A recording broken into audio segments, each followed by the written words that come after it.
hello नमस्कार बंधु बान्धवीসকল কেনে আছে আপোনালোকে আশা কৰোঁ ভালে আছে অসম পুলিচৰ ৰিজাল্ট ওলাব আছে আপোনালোকক এটা ফাইনেল কাট অফ যেনেকৈ ফাইনেল মেৰিট লিষ্ট আহে আপোনালোকৰ যোনটো কাট অফ হয় কিহৰ ওপৰত ভিত্তি কৰি আপোনালোকৰ কাট অফটো ফাইনেল মেৰিট লিষ্ট দিব সকলোৱে কৈ আছিলে যে ইউবি কাট অফটো পাৰ্চেণ্টেজ ৱাইজ আহিব আৰু এবিৰো পাৰ্চেণ্টেজ ৱাইজ আহিব বাট আপোনালোকক এটা কথা ক্লিয়াৰ কৰি দিওঁ আপোনালোকে চাগে এবিৰ কাট অফটো আপোনালোকে যেনেকৈ ফিজিকেল কাট অফ আৰু ৰিটেন কাট অফটো পাৰ্চেণ্টেজ ৱাইজ চাইছে আপোনালোকৰ ভাইবা হয়তো আপোনালোকক কিবা এটা পাৰ্চেণ্টেজ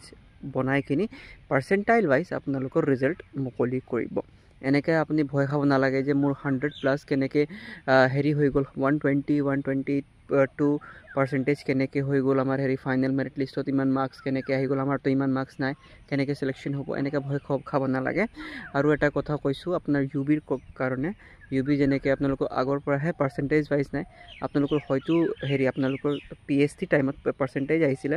বাট আপোনালোকৰ ৰিটেনত পাৰ্চেণ্টেজ দিয়া নাই একেলগে মিলাই কিনি দিছিলে 65 66 এনেকুৱা যাৰ মাৰ্কছ আহিছে সকলোৰ চিলেকশ্যন হৈছে যাৰ চিলেকশ্যন হৈছে তাহাঁতৰে মাৰ্কছ আহিছে ভাইভা কাৰণে আৰু হয় সকলোৱে চান্স পাইছেও